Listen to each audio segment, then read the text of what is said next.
gracious introduction, and all the members of the Entrepreneurs Association of come here. It is always better when we have an in-house dialogue and we are not criticizing anybody. The whole idea is to find solutions to problems that we are facing now and we will face in the future, because the society is in a flex. What worked 20 years before is not going to work in 2023, or what is working now is not going to work 10 years from now. We're very clear about that. So it always needs futuristic thinking, like you correctly said, a fundamental disruption, possibly a business process re-engineering, completely relooking at what is not working, having the courage to take it out, throw it out, and find things how it is working. Indian politics is in a very dichotomy state now. The bulk of the voters are young, but the people who represent them are old. If you take the age group 18 to 35, the first timers, second timers, and the possibly third timers who are voting now, it constitutes approximately about 50%, half of the Indian population who are voting. They are below correctly the 38 years of age. 18 to 38 is half of the Indian voter. But if you look at the average age of an MLA, is in the upwards of 50. MP is in upwards of 55. And everywhere you see, there is a severe disconnect between what the young generation thinks and what people sitting in parliament or people sitting in the assemblies or a councillor or a corporator who's trying to represent you, how do they think?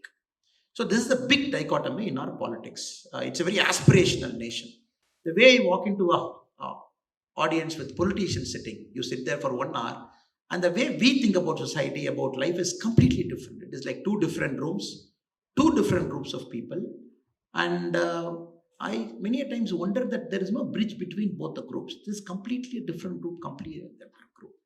So the championing change, I'm going to start from there. That it has to reflect the aspirations of the new India, people who are here. How do you look at life? And what do you think the government should do for you? So what I've kept is, I've kept about 5 subtopics. When we say championing change, I want to present a lot of data to you. And I want to build an argument about the data to build a case that we need a reset now. Not only do we need a reset, but you also need a complete look at what we do in Tamil Nadu politics. Now, again, it is not a criticism of any party, any leader, or whoever they were. They have done their best. Whatever is possible, they did it. Sometimes we are unforgiving on them. Sometimes we believe they are not up to the task. But having said it, it is not a critical reflection of any particular leader, but the way our politics has happened over the last 70 years. The first topic, I've got some notes so that I don't get the data wrong. I've just scribbled something in my cell phone. So I'll be looking at it just to present the data.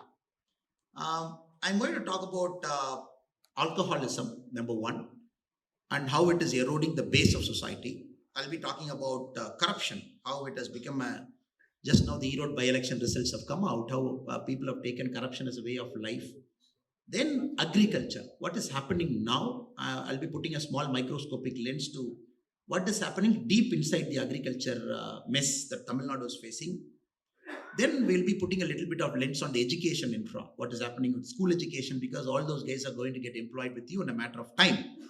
Then I'll be talking about health, what is happening in the health. So we'll be having a very piercing look at the data. We have the highest number of addicts, the so-called alcoholics, 2015-16. If you look at the number, Tamil Nadu, the National Family Health Survey has given, it has given 47%.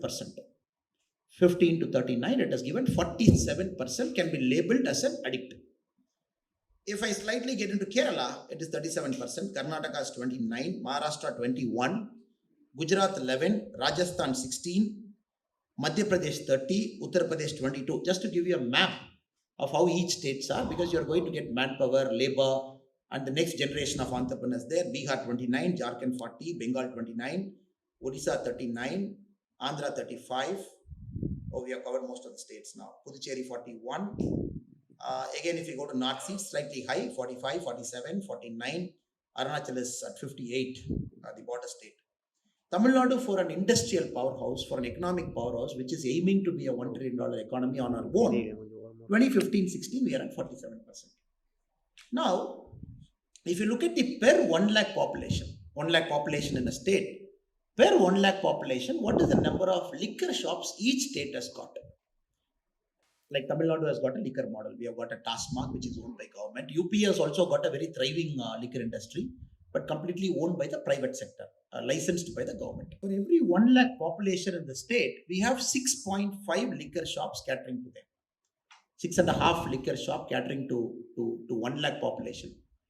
And again, we make the highest revenue, 36,013 rupee crore is the last year revenue, 2022, end of financial year. We made 36,000 crore in liquor.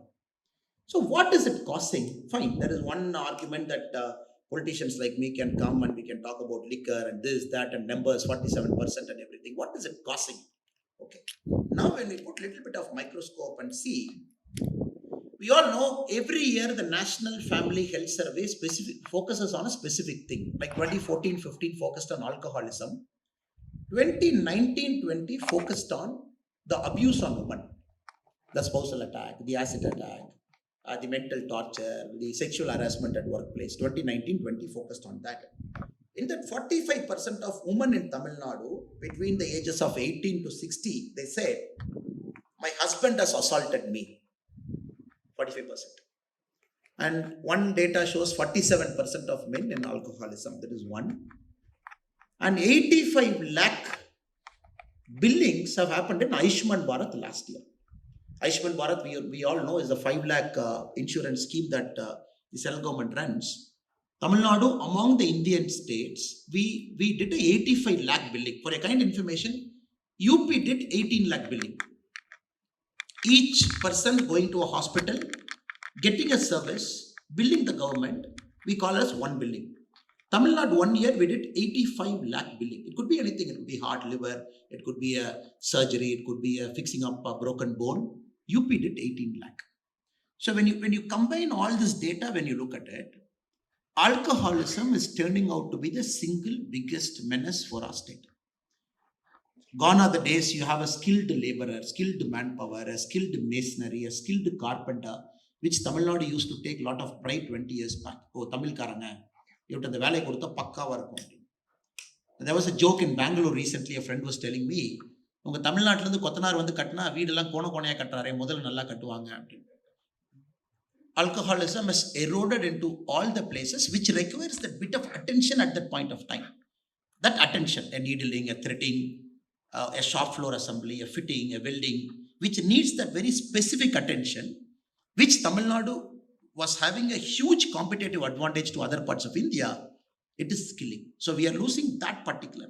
So now, to fill that gap, we are bringing North Indian laborers there. It's a cause and effect cycle. So we're bringing North Indian laborers to textile markets in Tirupur because they say their quality of threading is fine. Their quality of buttoning is fine. Their quality of packing is fine. Packaging, because I come from the same region. We have this conversation with the entrepreneurs there. At one side, the Tamil political party is talking about kicking out all North Indian laborers out. This is one political statement they keep making. Other side, today the Hotel Association of Tamil Nadu has written a letter to the Honorable Chief Minister that this dialogue against the North Indian is not great. If you send North Indians out, we cannot run our hotels in Tamil Nadu. Please somehow put an end to this nonsense. Now the Hotel Industry of Tamil Nadu Association has come out with the open letter today. In a matter of months, the Textile Association is going to come out with the open letter.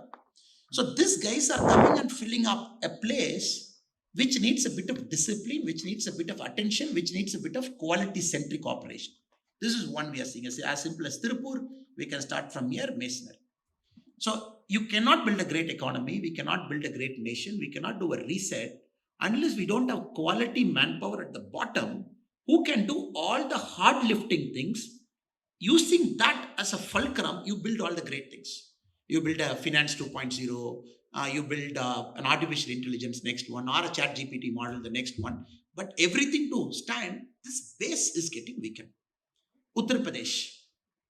Yes, it's a fair comparison. Tamil Nadu made 36,000 crore last year in alcohol. Uttar Pradesh made 34,000 crore. So Uttar Pradesh is also a big state. Uttar Pradesh made about 34,000 crore for a population of 24 crore. We made 36,000 crore for a population of 8.4 crore. So 3.5 times more population. So they made lesser revenue on alcohol. Just to give you a basic idea of what is happening. So Modi ji has shown us it is possible to fix corruption in government. He has shown us. Because normally we all know government is so big, so it's like a behemoth. It's impossible to fix corruption. What did he say? The first thing he did is, look, let us all remove complaints. If half the complaints goes, half your problem is solved. I am not trying to be a superhero. Modi ji said, I am not trying to be a superhero, going and educating people like Gandhi and say, don't do this. I will instead fix the system where you will not have an opportunity to be corrupt. You are a right person. You are a morally upright guy. But since the cost of being morally upright is so high in India, you have to run around everywhere like I did for 2.5 months. Because nobody gave me a job in America, neither was I interested to go to America to study. I was only in India, I can afford to wait. I never traveled, I never wanted that passport urgently to get a visa and go anywhere. I was happy to wait for 2 months, 3 months. But you can't wait. Other people who have an urgency to go to a foreign country can't wait. So that is where we lose the moral compass and pay that first 100 rupees. So Modi ji said, okay, fine, I'll clean up the system for you, don't worry. 32,000 complaints have taken. Now income tax, you will see very soon in the next 2 years, 100% of your income tax assessments after you submit is going to be faceless. The things have already started. Very little you will see somebody calling you to an office, you go, it is all automated now. It is all becoming faceless, it is all becoming transparent. Even at one point our auditor friends are complaining, but somehow it is a part of the culture of our government that there should be less interaction between people who have power and people who don't have power, meaning the citizens like you and me. This is one way. The second thing the Modi ji said, government purchase is the biggest corruption. Anybody dealing with the government, biggest corruption. Everywhere you got to pay, and we all know government is the biggest buyer in the country. In a whole country, the Ambanis, the Adanis, the Tatas are not the biggest buyer. It's the government which buys more, estimates more. Because of the government, it contributes 60% to the economy per se, directly, indirectly. Modi ji said, fine, I am going to start a portal called GEM portal. Anything the government is buying, GEM portal is a marketplace. You come, you place your order in the GEM portal. They will come, they will give the product, you buy. You'll be very surprised, ladies and gentlemen. If you look today, GEM portal, what it has done is, it has linked 8.5 lakh micro, small, medium enterprise. They have received 68 lakh orders worth 1.87 lakh crore. GEM portal was launched in 2016. Meaning, first time a micro, small, medium guy is having an opportunity to pay money, sell his product, without bribing any middleman in between. If you look at it, among this 1.45 lakh women MSME has received 7.32 lakh order worth 15,900 crore. 43,000 SC/ST MSME have received 1.35 lakh crore order worth 2,500 crore. See, Modi ji is trying to do is trying to fix systems, which doesn't give us an opportunity. Government is buying from you, I am going to fix it. GEM portal, you cannot know the buyer, you will not know the seller. It's a marketplace which will give. In fact, Modi ji in one of his Man Ki Baat program, he very proudly said, the flask that I am keeping in my office, in my table, the Prime Minister's office table, that flask came from a self-help group in Dindikkal, Tamil Nadu. My office wanted a flask, Modi ji's office, Prime Minister's office. We placed an order in GEM. We found a flask vendor in the GEM. We brought it from there. Later I found it is from Tamil Nadu state, a self-help group woman from Dindikkal who put the flask there. There are miraculous stories like that. But it's trying to set an example that corruption can be eliminated. Second, zero tolerance for corruption as a country. What made Lee Kuan Yew of Singapore, the miracle man of Singapore, a small fishing hamlet, Singapore, very high level of corruption, somehow with an iron rule, he made it like an economic miracle. One, the government's zero tolerance for corruption. The two, government zero tolerance for administrative corruption. The government zero tolerance for anybody who is doing big corporate corruption. All three things he started fixing. It's a 15-year process, he fixed it. Now probably Singapore we all see as one of the most transparent. Now the civil servants can never be touched. I was a former civil servant. You can never touch them because they are the system. In like Kashmir Files movie, you have this very famous dialogue. You can be the government, but I am the system. So anybody can be the government. You can come for 5 years, enjoy and go, but I am the system. So nobody had the courage to touch them. How did he touch them? He said, look, corruption allegation, charge sheet done, you have to return. Or we will dismiss you. 2014 to 17, you saw cleanups among the IRS officers, among the IAS officers, among the IPS officers. People were made to leave jobs. You see a pattern, how it was happening. It is slowly, it's a big country, sir, 135 crore people. Tomorrow morning we can't just put a signature. It's a highly federal republic. Some states are deeply corrupt, some parties are so corrupt, some ruling parties encourage corruption. And you are the prime minister of a country, you have to fix systems in small ways, here, there, then you build the overall structure. IRS got retired, IPS got retired, IAS got retired. So probably at the top level in civil service, there is a little fear. I'm not saying, oh great fear, civil service have got reformed completely. They are also human beings like you and me, so they are also part of society. But there is this fear that is put into them, God's fear that is put into them. You are corrupt, we catch you, you go to court on appeal, then this process of charge sheet goes here and there between the government and you and the court. We will compulsorily retire you because there is a clause in the IPS rules, in the IAS Act, everything. So, one level. Next, corporate corruption. NPAs, non-performing assets. You look at the Videocons to ICICI banks to here and there. And in India, there is always this theory that big people go scot-free. And now the rule is, after we took power, and when many of the previous NPAs were being examined, especially 2004 to 14, who took loan, how did they take loan, what is their collateral, then 2-3 people scooted. You saw the Malayas and Nirav Shah, Nirav Modi, they got scooted because when the banks were encouraged to tighten, when many of the bank CMDs were forced to retire, not only it was happening for the top officers, even for the bank CMD it was happening. Anybody loan book not being kept proper. So, I would say it's a work in progress. It's happening. But for a state like Tamil Nadu, when you have to champion a change in corruption, you got to be ruthless. If you're not ruthless, it is not going to happen. So, of course, you will pay a price. Anybody who's ruthless in politics, ruthless in system, and a lot of people will come after you. But only way to fix corruption in Tamil Nadu, you got to be ruthless. Make almost all the services online. Birth certificate, please don't come. Wherever your child is born, in the hospital, apply online. Give your digital signature certificate, 15 days it will come to your email, just collect it and go. Death certificate, please don't come.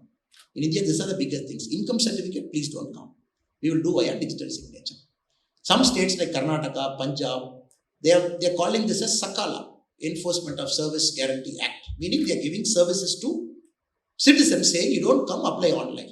But Tamil Nadu, hardly 2-3 services you get online. Every single service is offline. Mic license, to get a mic license, you want to enjoy music today, or probably Leela Palace wants to do an outdoor party today. Youngsters want to have a good time outside.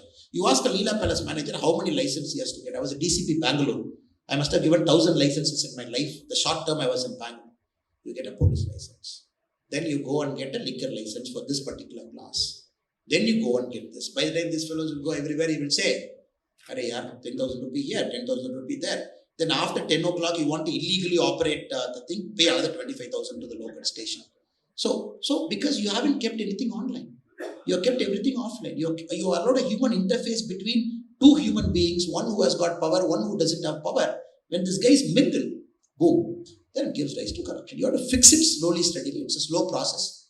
No country becomes non-corrupt overnight. It's a journey. We all have to take this collective journey as citizens, right from an auto driver, right from a bus conductor, right from a guy who's in an entertainment theme park who's standing in the gate, right from a corporate guy, right from a bank CMD. It's a collective journey. For that, education, awareness, fear, rule of law, punishment, certainty of punishment. Not I get caught today and 25 years till my grandson is there, I will fight the case in the court. Then my grandson will fight on my behalf. Certainty of punishment. So all those things have to be fixed. But I personally believe it is possible. It's a matter of time. Now the next PM said, all the government money I am giving you will be online. None of my money will be offline. Any money I am giving you will be online. Just PM 2 days back, 13th installment of PM Kisan, he pressed a button. He pressed one button. 13th installment of PM Kisan. 2,000 rupees every 4 months. They get 6,000 rupees every year. Press of a button. Tuck. Next second, the farmer gets a message. 2,000 rupees credited to your account. So and so. PM Kisan. Likewise, the subsidies, the fertilizer subsidies, all kinds of money that get into them. Every single transfer of money, including the 100-day rural Rural Employment Guarantee Act, what we call the NREGA, every single transaction, their salary goes into their account directly, because we are the world leaders now. In G20, India's time this year, the first thing we are trying to propagate to the whole world is that we are the world leaders in digital transaction. Very proudly we are telling, which is true. America, China, combinedly, you are only doing 47% of my monthly digital transaction. If India is doing 100% monthly transaction, both Americans and Chinese combined together, you are doing only 47%. If you look at the February 2023 data, the digital transaction that we did, you'll be very, very amazed, sir. Whole of India, February 2023, digital transaction we did 12 lakh 35,000 crore. The transaction is 750 crore transaction. It could be buying a tea in a shop, newspaper, morning, Paytm, bus, Paytm, Google Pay. We did 750 crore transaction in February 2023. The month just got ended in India. Worth 12 lakh 35,000 crore to 12.35 lakh crore. February 2023, China and America, it was 47% of this. They did 5 lakh crore in digital transaction. We are the world leaders. Because they are hitting 135 crore people. You have an Aadhaar ID, then you have a bank, you are trying to interlink, you got the correct beneficiary, you did an Aadhaar seeding to him, so that you know what is going to which beneficiary. Nobody can escape. We are the world leaders. So at G20 this year, the team, we are teaching Americans how they can better do digital transaction in US market. They are looking at linking banks now, core banking. We have got multiples now. America, you give a banker's check, when will it get credited to you? So this is one thing where rightfully we are proud, because Modi ji championed it. From 2014, he championed it because he believed this will not only bring corruption, this will empower a woman, this will empower a farmer, this will empower somebody whose life was under somebody's control, a moneylender's control, husband's control, a patwari's control, a tahsildar's control, or a panchayat leader's control. They were controlling this poor 100-day employment NREGA woman. When we took power in 2014, it was 210 rupees. This woman was not getting 210 rupees. This woman was not getting 20 rupees. He has to bribe. Only then your NREGA attendance will be taken. 190 comes. 190 comes. Then, if you look at the NREGA market, anybody has got the time to go to a rural area, sit under a tree and see how they work. For 50, 60 people, there will be one guy controlling, because he will allocate work to them. NREGA, we have to understand, it is not 100% whoever wants employment will not give. It will generate a certain employment, it will distribute to the people who want it. So this guy will control that demand supply. So he takes another 15 rupees cut. This woman comes under the hot sun, he works all day. By the time she goes, 35 rupee cut is taken. So 210, 35 taken, it is 185, 175, 175 rupee. Now the NREGA salary is 280 rupee, because we have indexed it to inflation. Now 280 rupee, ladies and gentlemen, to the last paisa, it comes to your account. Last paisa. Transformation. She is not bothered, but there is no bloody power structure in a village. There is no this patwari fellow or a panchayat fellow who will come and own that woman. Nothing. Rajiv Gandhi ji, a former Prime Minister in 1985, Kalahandi, Orissa, he said, what kind of country will live? We just came from US. He was just a pilot in India. He said, look, what kind of country we are living in? 85, Kalahandi, Orissa. For every 100 rupees we send from Delhi, the last guy is receiving only 15 rupee. 85 rupee, the middle fellows have eaten. What kind of country? Now we can very confidently say, as a country, 1 rupee I sent from Delhi, the last village in Kanyakumari called Takle, he gets 1 rupee there. So, systemic reforms, championing change, taking the hard decisions, not afraid to lose an election, looking politics beyond election, that is Narendra Modi ji for you. In Tamil Nadu, we can do that. I am very confident, but you should not be bothered by this short-term compulsion. You might lose an election here and there. You should not worry. When BJP comes to power, I am very sure we will have this iron-willed individual. Whoever sits in that power, whoever takes that seat, he will have that iron heart. Not afraid even for a second to make that hard decision, because corruption has to be rooted out of this generation. In our generation, if we don't take corruption out, I don't think the next generation is going to appreciate us for who we are. The third topic I'm getting in is agriculture. I know I'm taking time, sir. I'm trying to wrap it as fast as possible. Is it boring?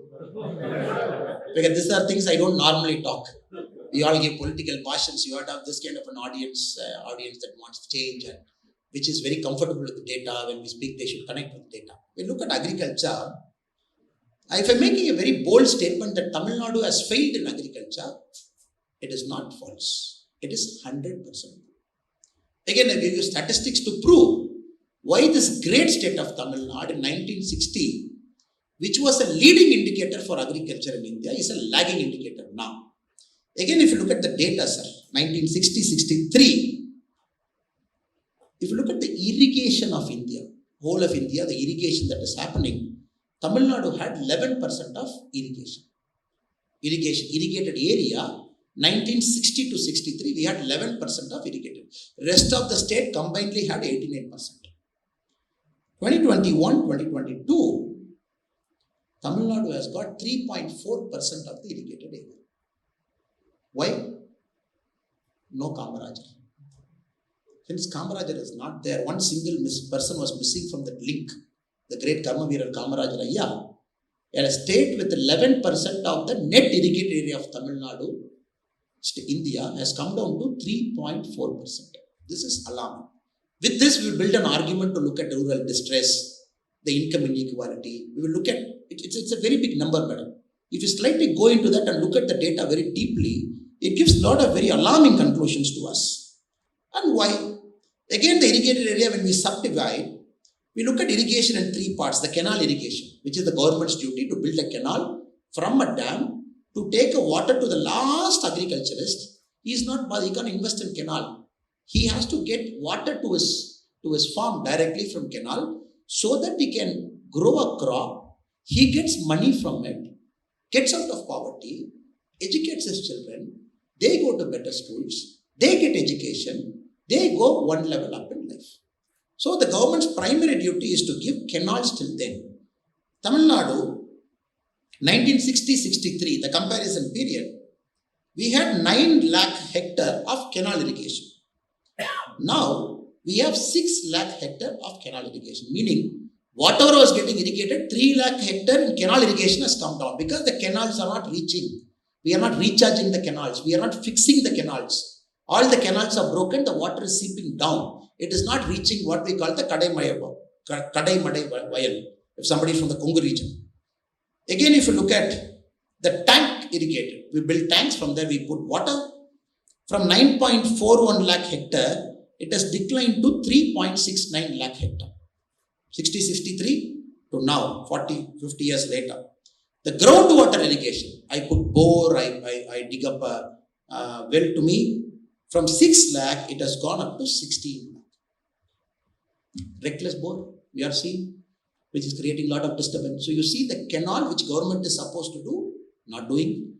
Tank, not doing. We are asking people, okay, your money, you put one bore. Your money, you put one bore. So now, rich farmer means you can afford to put one bore. And one bore, for a kind information, you are going below 800 feet. It will cost you anywhere from 1.8 lakh to 2.4 lakh, whichever part of Tamil Nadu you are living. Who will afford a bore? And you keep sucking groundwater, what is going to happen to the state? And which means all the waters are getting wasted, which is going to the sea, which can be tapped. This is the story of agriculture in Tamil Nadu, which needs a serious fixing. Because the data again says the average monthly income of a farm household. If a household is telling I am a farmer, the average income of a Tamil Nadu farmer per month is 11,924 rupees. Punjab 26,701. Haryana 22,841. Kerala 17,915. Karnataka 13,000. Gujarat 12,000. This is 2018-2019 period. But here the arguments in Tamil Nadu politics is all about, I have given free electricity. I am helping the farmers. Who are you to ask me? Who are you to question me? But we clearly see free electricity is not helping. We have to seriously invest money in canals. Take water to the last person who is there so that he farms. He makes money out of it. He brings his generation out of it. Now some states like Karnataka, what they have done is, they said, okay, PM sir is giving 6,000 rupee PM Kisan. I am giving 4,000 rupee. So Karnataka farmers, they get 10,000 rupee. 6,000 from PM Kisan, 4,000 from state. They supplement the income by 10,000. In Tamil Nadu, neither that is happening. And many other farmers are forced to sell out and come. They're becoming alcoholics also because of the task mark. So you see, sir, how everything is interconnected. Alcoholism, there is one level that is up. Then you have the farming, which is doing very poorly. You have to fix it. Then you have corruption in the middle, which is fixing it. Yesterday, I saw somebody in Pongal time, Pongal, Tamil Nadu. He was taking on token and running. I said, where are you, brother, going? He said, sir, they are going to give me 1,000 rupee. They have given me a token. I have to go stand in the queue every day. Within 3 days, they'll give me 1,000. This is how Tamil Nadu government distributes one Pongal 1,000 rupee. One token, no Aadhaar, no bank account, no transfer of money, no ration card. Same thing applies everywhere, sir. If we cross agriculture and enter into medical, oh, this is next level. I keep seeing the Tamil Nadu ministers in Global Investors Conference. If some foreigner is coming here for MOU signing, I keep seeing the paper, Tamil Nadu is #1 state. This model of development, they give a name to it now. And we are doing very well in health. So we'll have a look at it, whether health we are doing well. And my team has given me a very alarming picture day before yesterday in Pudukkottai Government Hospital. In the last 21 months, just hold your heart. In the last 21 months, in Pudukkottai Government Hospital, 247 children have died. We have put a team to go and see what it is, why do people die, and they given respiratory illness, they have given heart attack. 247 children born in Pudukkottai Government Hospital between April 1, 2021 to January 15, 2023, which is exactly 21 months, 247 children died. An average of 11 children per month. What are our media friends doing? What dresses Annamalai wearing? Annamalai has taken 2 idli, tomorrow 3 idli. What did this leader tell about that leader? If you look at the news cycle for 24 hours, anybody has got the patience, I'm sure.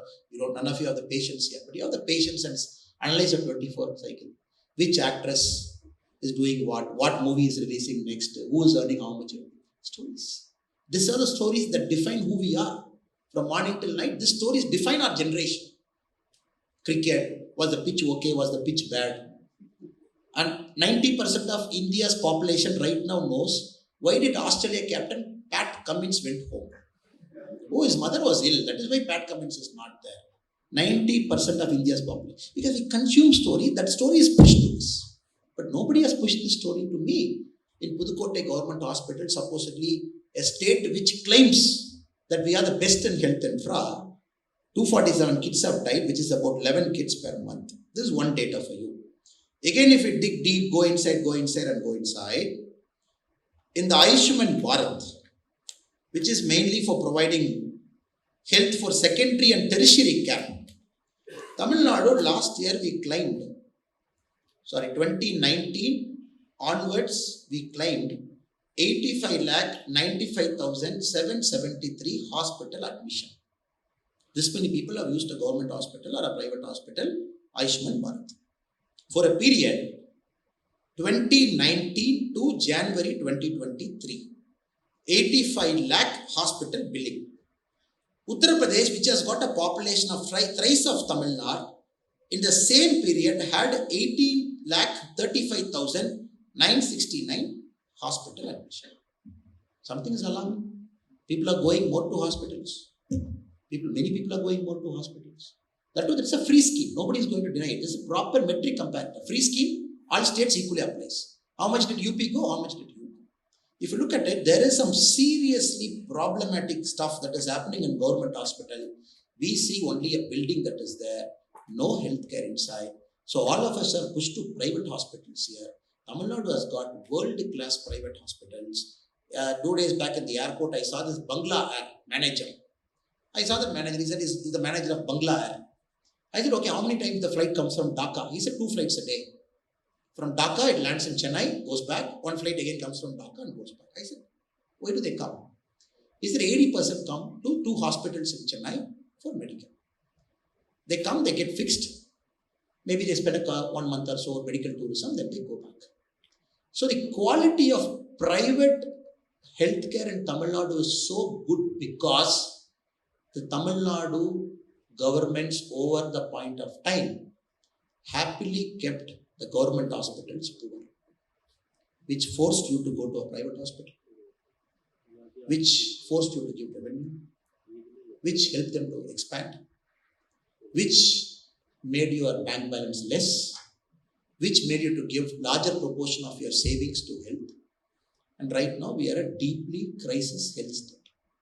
Tamil people, two things we are very fond of: big weddings, fat weddings, more money.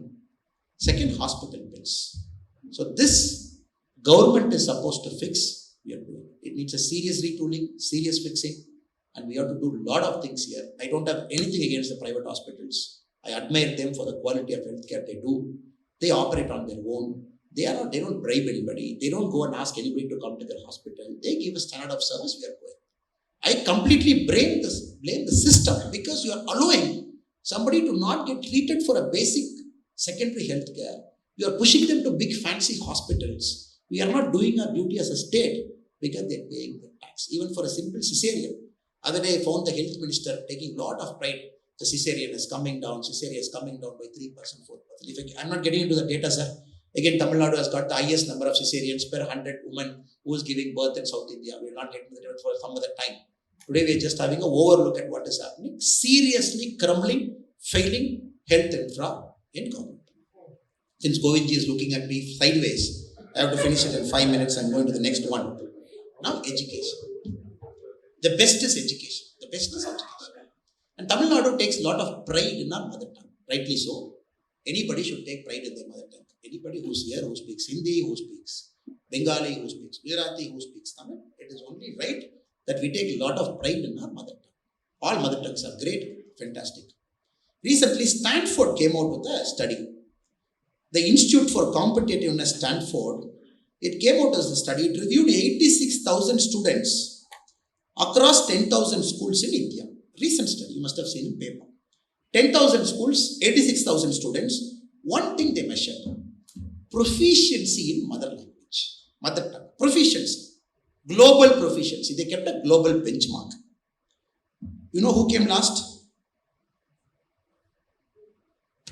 We. 9% of students who speak Tamil were benchmarked to global proficiency. 51% of Punjabis marked to global. This is a state which says Tamil pride, which did politics on Tamil, which did politics on exclusion, which never allowed any other voice to be heard in Tamil Nadu over the last 70 years. The Stanford Institute of Competitiveness study, it says 9% of Tamil students, mother tongue can be ranked to the global proficiency. Punjab is at 51. This is just an argument. Okay, sir, this is one Stanford guy, the white guy has come and did a survey. I am not going to believe the survey. I am a proud Tamilian, proud Indian. Let some Indian guy do a survey. Okay, fine. Our NCRT did a survey. We did a survey on two things. Learning outcomes. If a student is in a particular class, what is the learning outcome? Now, Tamil Nadu, we come last among the southern states in terms of learning outcome. Class 3, class 8, basic arithmetic, basic mental comprehension, they measure. We come last among the southern states. Again, if I give you a number, there's nothing great in coming last, madam. I'm more worried about the numbers also. The benchmark itself is less. For a class 3 student reading Tamil, a class 3 student has to read a class 2 level text. Before pandemic, 11.6% in government schools they passed. Class 3 student has to read a class 2 level text in Tamil. Pre-pandemic in 2018 survey, 11.6% passed. 89% failed. Post-pandemic, this is interesting. Post-pandemic, 4.7% passed. We are not talking of a 70% fight and 65% fight. Kerala is at 72, I am at 68. We are fighting between 11% and 4%. Class 5, it is increasing. 40% passed pre-pandemic, 25% passed post-pandemic. Class 8, 73% passed. So class 8 is not reading class 7. Class 8 is reading class 2. This survey, class 2 is benchmark. Class 2, level Tamil text, class 3 can read, class 5 can read, class 8 can read. Suddenly I saw somebody happy, Appa, class 8 we did read. 73% of students, they passed a class 2 level text studying in class 8. Pre-pandemic. 62% post-pandemic. Next is arithmetic, basic maths. Basic maths is addition, subtraction, multiplication, 3 things, division, 4 things. Again, we divided that into subtraction. Class 3, how many can subtract? Pre-pandemic, 25% can subtract. 75 can't subtract. Post-pandemic, 11% can subtract, 89 can't subtract. Class 5, they gave division. 25.6% can divide pre-pandemic because we are good in division. Post-pandemic, 14% can divide. Then class 8, again division given to them. 50% can divide, 44% can divide post-pandemic. Then they measured who can read English sentence. Class 5, 37%. Pre-pandemic, post-pandemic 24.5, class 8 58.8, post-pandemic 57.8. This is very deeply disturbing. Deeply disturbing because the government school somehow we have taken for granted. I remember when I stood in elections, there was an association for government school teachers. He was canvassing against me. One day I saw this guy. He comes from an organization called Jacto Geo. I said, brother, you come here. We'll have a cup of coffee. I don't have anything against you. You don't have anything against me. I'm here to somehow reform. I'm doing my politics, going and appealing to people to vote for me. Why are you campaigning against me?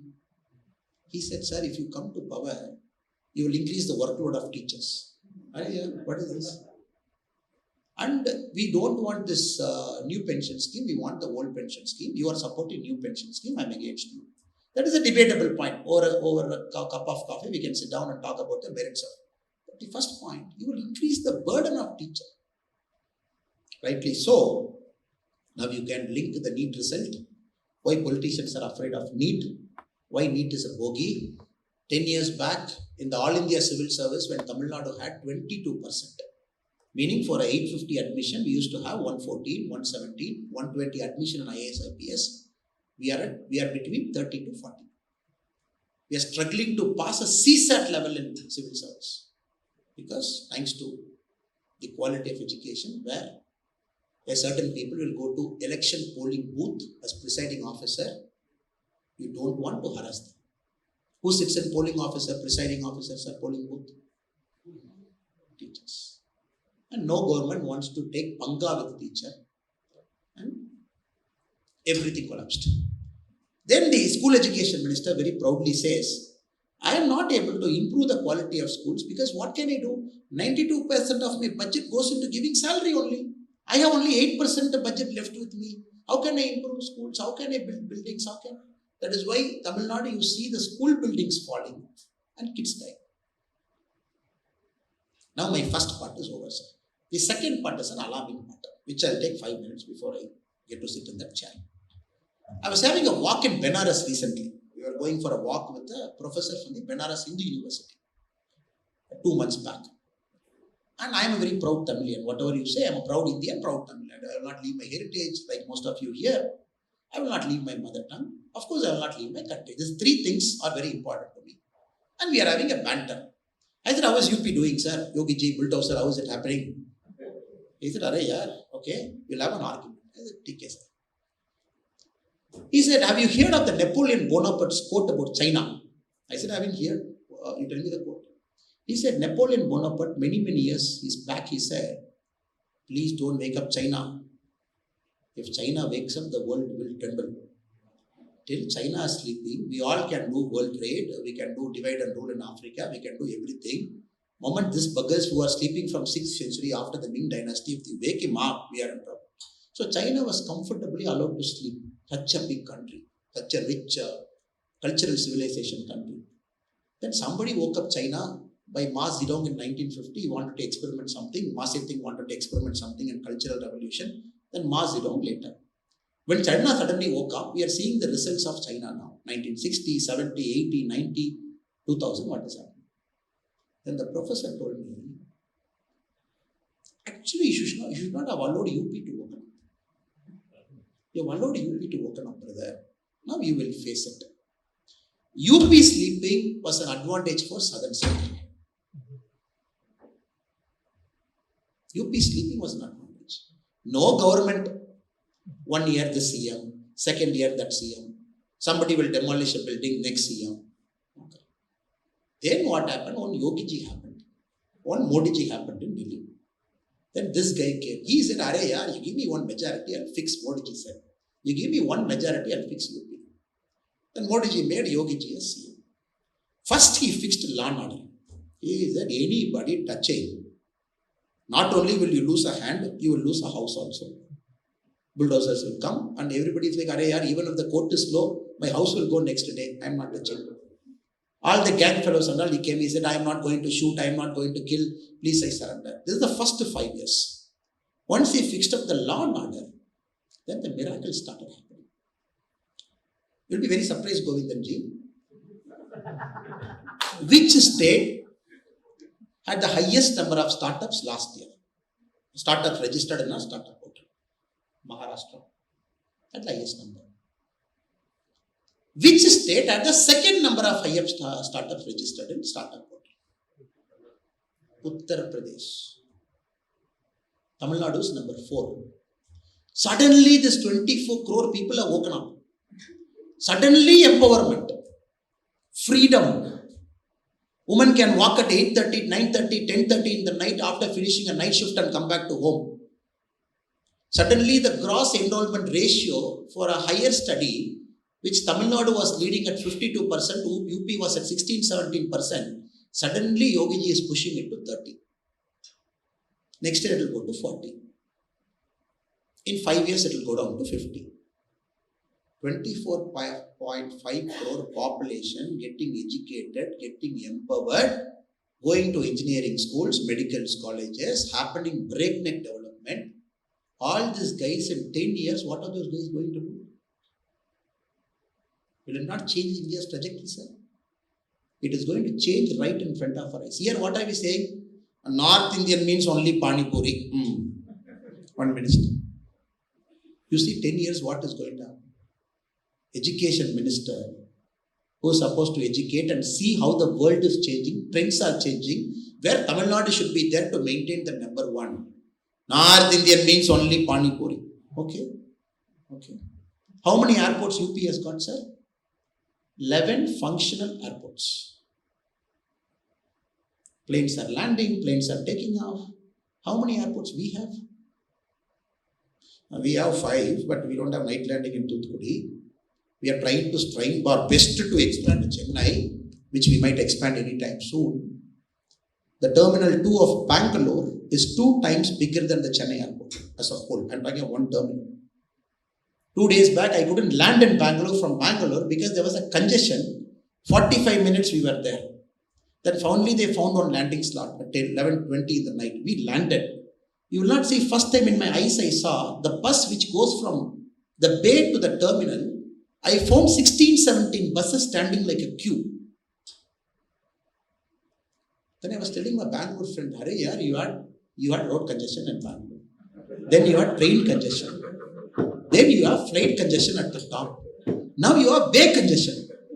He said, "Arey boss, what can we do? We are growing. That is why Terminal 2 we have just opened. It has got another 32 landing slots. We'll open that also. Why are you worried? Give us 6 months." That is the level of thinking. Here we are trying to think, when rain comes, how can we fix the roof? In front of us, this politics is going to go for dust in 5 years. It is going to go for dust in 5 years. The aspirational generation is not going to take things for granted. He is not going to take things for granted. What? How long will you talk about language pride, north, south, this nonsense, that nonsense? Other day, a startup, last meeting, a friend was telling, one senior vice president from a big telecom company in Norway, he landed in Chennai. He's supposed to come to his office. He went there with bouquet and all he received. It's an order between Infosys or him. So all big drums, gims and all, band, bajo, and they put him in the car. And he was looking at Chennai airport and saying, okay, yeah, fine. Then they took him. Then near his office, there was a big garbage dump, which he told me he was trying to take that garbage dump out. He couldn't do. He saw everything. Then finally, he made him to go there. Then finally, the moment he landed in Bangalore, he said within 4 hours, he signed that contract to Infosys. Now, you have to understand the opportunity cost you are losing because of some dumbhead sitting somewhere in a power and signing with greeting. No vision, nothing. And now when UP is claiming, I am going to land a fighter plane in 6 lane. They are landing fighter planes in 6 lane and 8 lane. And the Mysore-Bangalore Expressway is getting inaugurated next week by the Honorable Prime Minister. 1.5 hours. 1.5 hours. 1.5 hours.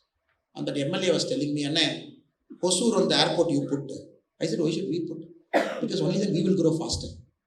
And all the ATRs we will land in Hosur, big planes we will land here, international terminal we keep Bangalore. You open a Hosur airport, all ATRs will land, people will come to Bangalore. And they catch the Mysore Expressway, 1 hour they go to Mysore. And Mysore was next satellite city of Bangalore. I said, how do I look like to you?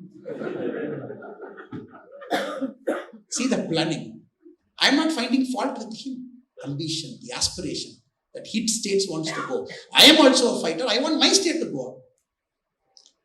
Finally, I want India to go on. Nobody is a competitor with anybody here. The reason I'm trying to project this is we have to change the narrative, change the discourse. Corruption, infra, health, education, investments. I'm not getting into this only. And there was this fight between governor and CM. You must have seen recently in paper. Then the one government minister was telling that governor should have read whatever we have written there. One press person friend was asking me, why is he shouting? What governor did not read? I said, you have to ask the governor. But after 2 days, since the original text came, then we could understand what was the original text and what governor did not read. And these guys have written, Tamil Nadu is number 1 in investment destination. Data shows we received investment 1/8 of Karnataka. In fact, Bangalore received 3 times more investment, 5 times more investment than what Tamil Nadu received in India. How will the governor do? The data itself is faulty. Likewise, we can keep arguing. So we have to fix it. We have excellent potential here. One of the finest state, greatest of people, amazing culture. I want to end with one great positive thing. High Court gave a judgment that all temples more than 1,000 years old, ASI should take control. With a group of people, we went to Delhi, we met the cultural minister, we said, sir, our temples are our pressure. Please make sure that our temples are protected. The minister said, TK, how many temples you have more than 1,000? I said, sir, looks like some 400 temples are more than 1,000 years old. He's like, you are having double the number of Indian temples in Tamil Nadu, which is more than 1,000 years old. How will I give you ASI fund, you tell me? So, great state, rich state, potential state. But somehow, in the last 70, 80 years, the narrative got spoiled. The growth was there. Somehow we are maintaining there. Other states are catching up. And we are disparagingly talking about UP and Bihar, calling them as panwalas and panipuri sellers and this, that. And we took a lot of pride in not learning other languages. Now, these guys are fast catching up. The call centers, the investments. Sir, all UP has to do is get manufacturing into UP. We are finished. They just have to get manufacturing into UP, manufacturing into core Bihar, we are finished. Now, a manufacturing guy comes to Tamil Nadu. Square feet kitna dete? Square feet எவ்வளோப்பா கொடுப்பேன்? இந்த வெள்ளை சட்டை போட்டிருக்காருல அமைச்சரை போய் கொடுத்துட்டு வாங்க. எப்படிங்க வரும்? How will money come? Cognizant, for a kind information. They got this Sarbanes-Oxley Act is there in US, which prohibits any multinational company operating out of US. They say, you are a US-based company, you operate outside US, you bribe somebody, but we'll punish you by US law. Which is a very fascinating law they have, the Sarbanes-Oxley Act. And Cognizant got caught. Why did they get caught? They fired 2 vice presidents, CEO, many people got fired at that point of time. He said, to open the Tamil Nadu office in Chennai, which we had built, to get permission, we are bribed. And very beautifully as documented. I bribed this person this many dollars, this person this many dollars. The cost of doing business in Tamil Nadu. Yes, it is there. People got fired. Here nobody got fired. They all stood in elections. Somebody won as minister. Somebody came back as MLA also. So I personally believe it is our generation which has to take some risk, which has to chart a new pathway, which has to reimagine things.